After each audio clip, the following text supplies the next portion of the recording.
Rain hammered against the windshield so hard that Ethan Cole could barely see the narrow two-lane highway stretching through the forests outside Asheville, North Carolina. His 8-year-old daughter, Lily, slept peacefully in the back seat beneath a faded blue blanket, hugging the stuffed rabbit she'd owned since preschool. Ethan tightened his grip on the steering wheel. It had been the longest day of his life. That morning, after 12 years of loyal service at a manufacturing company, he'd been called into a conference room. 5 minutes later, he no longer had a job. No warning. No second chance.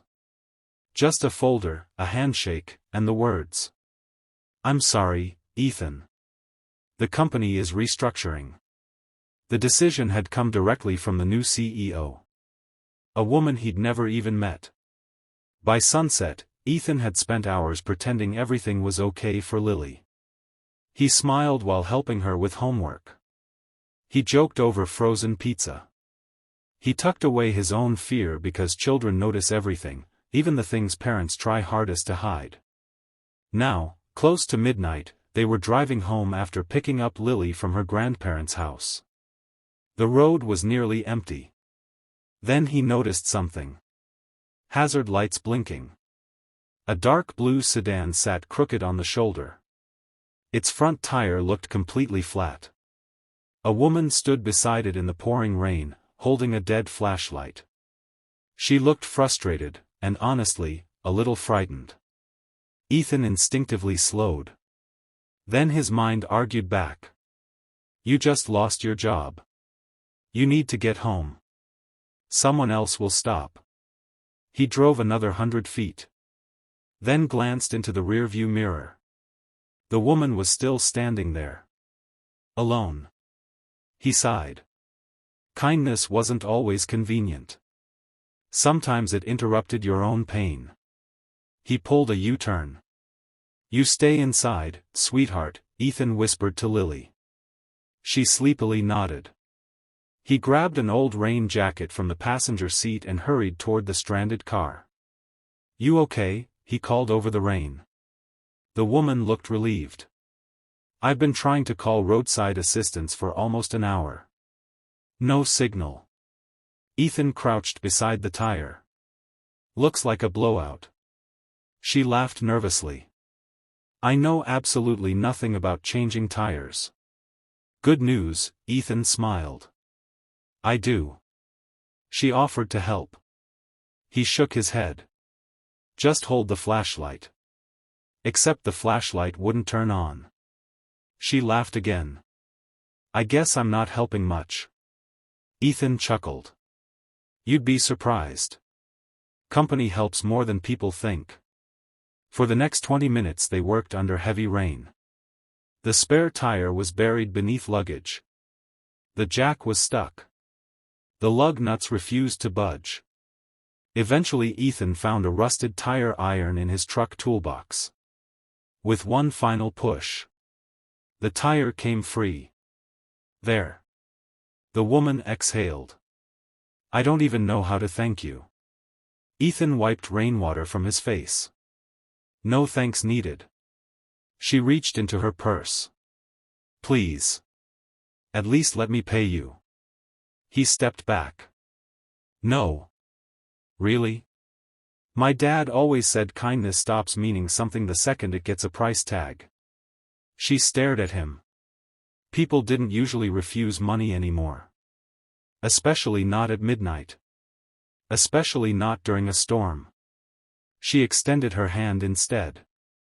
"I'm Claire." "Ethan."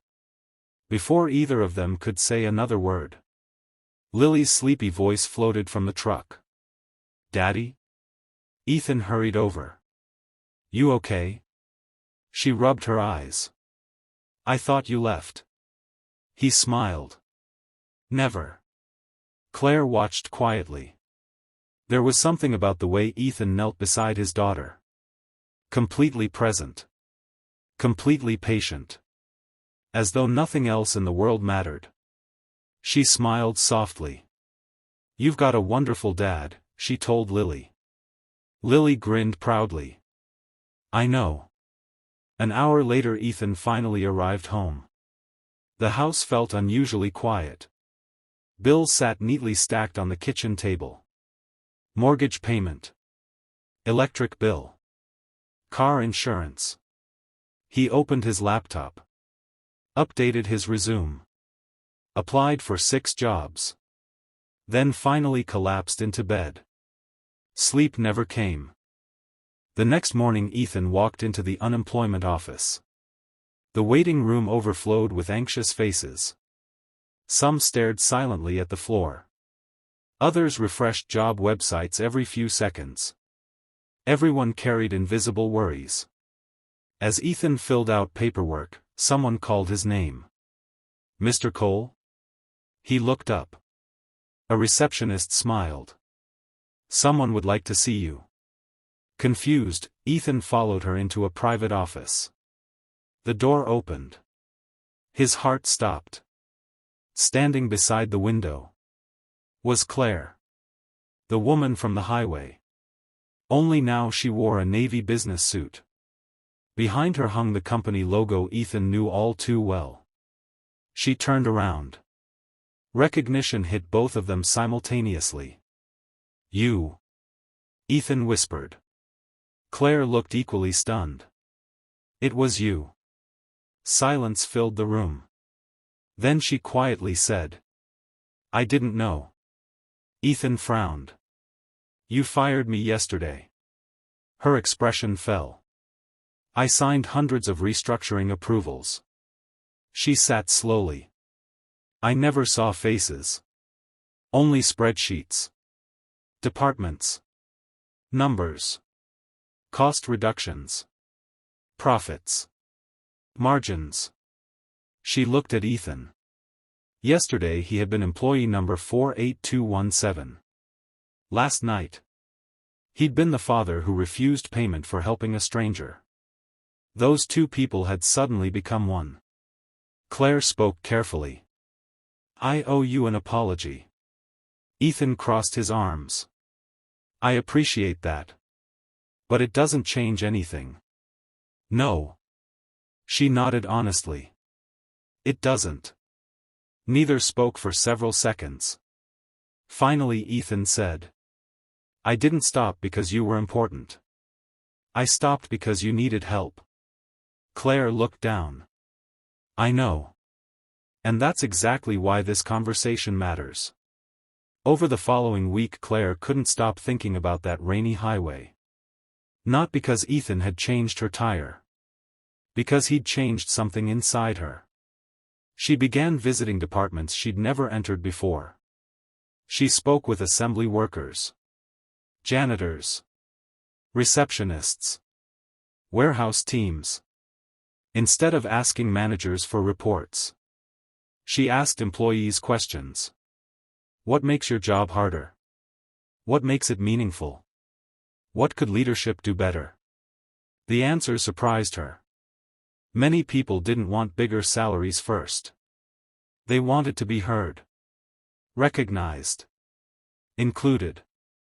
They wanted leaders who remembered every spreadsheet represented someone's family, someone's mortgage, someone's child waiting at home. Claire started rewriting company culture from the ground up. Not overnight, but intentionally.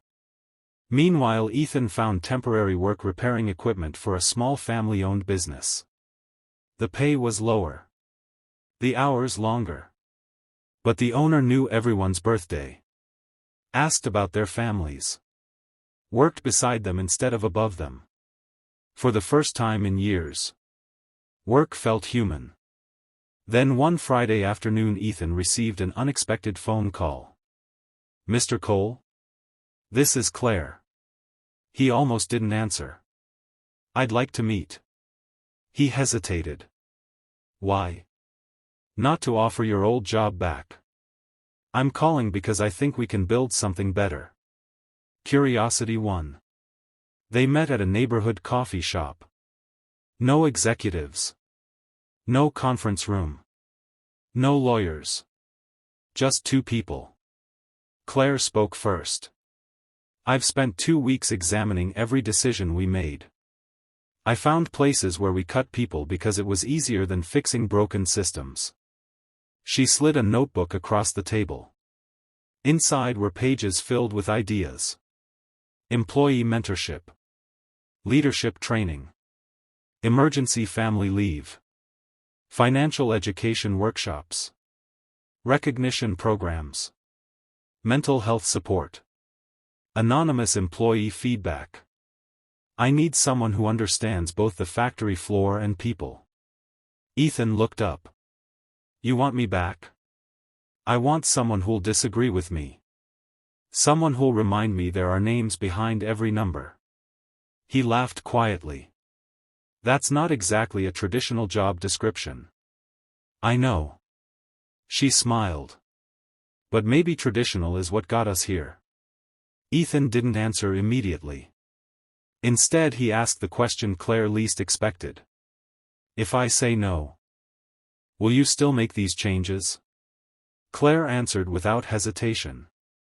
Yes. That answer mattered. Because it proved this wasn't about fixing her image. It was about fixing herself. 3 days later Ethan accepted. Not because he forgot the pain of losing his job. But because forgiveness sometimes builds bridges anger never can. Months passed. The company slowly transformed. Turnover dropped. Employee suggestions increased. Departments began working together instead of competing. Managers started spending 1 day each month working alongside frontline employees. Not as a publicity stunt. As a reminder. Lily noticed something too. Her dad smiled more. He came home less exhausted. One evening she asked, Daddy? Yeah? Are you happy again? He thought carefully. I'm learning to be. She hugged him. Good. 1 year later the company held its annual community appreciation event. Families filled the parking lot. Children played games. Food trucks lined the sidewalks. Employees laughed with executives. No one stood behind velvet ropes. Claire stepped onto the small outdoor stage. She wasn't there to announce profits. Or expansion plans. She held up an old rusted tire iron. The same one Ethan had used that rainy night. The crowd looked puzzled. Claire smiled. A year ago this tool changed more than a tire. It reminded me that leadership isn't measured by how many people report to you. It's measured by how many people know you genuinely care. She looked toward Ethan and Lily standing together near the front. I met someone who had every reason to drive past me. He had just experienced one of the hardest days of his life. He owed me nothing. But he stopped anyway. That decision changed mine. The audience applauded. Ethan felt embarrassed. Lily beamed with pride. Later that evening, as families packed up to leave, a young employee approached Ethan. I've been meaning to thank you. Ethan looked confused. We've never met. No. The young man smiled. But because of the mentorship program you helped create. I stayed. I almost quit. Now I'm finishing college while working here. My daughter thinks I'm a superhero because I finally have weekends with her. He walked away before Ethan could respond. Sometimes we never know where kindness ends. It keeps traveling through people we've never met. Driving home, Lily stared out the window. Daddy? If you hadn't stopped that night. He smiled. I've wondered that too. She thought for a moment. I think helping people is kind of like planting trees. How so? You might never sit in the shade. But somebody will. Ethan laughed softly. That's pretty wise. She shrugged. I learned from you. The rain had stopped. Moonlight broke through the clouds, illuminating the quiet highway where everything had begun. The same road. The same darkness. Only now Ethan understood something he hadn't known that difficult night. Kindness doesn't erase hardship. It doesn't guarantee immediate rewards. It doesn't always change the person you help. But every act of compassion changes the person who chooses it. Sometimes it softens a hardened heart. Sometimes it restores hope. Sometimes it inspires an entire workplace to become more human. And sometimes, the greatest opportunity of your life begins with a stranger standing beside a broken car in the middle of a storm. Because the real measure of character isn't how we treat people who can help us. It's how we treat people when we believe we'll never see them again. And in a world where everyone is carrying battles no one else can see, choosing kindness may be the one decision that quietly changes more lives than we'll ever know.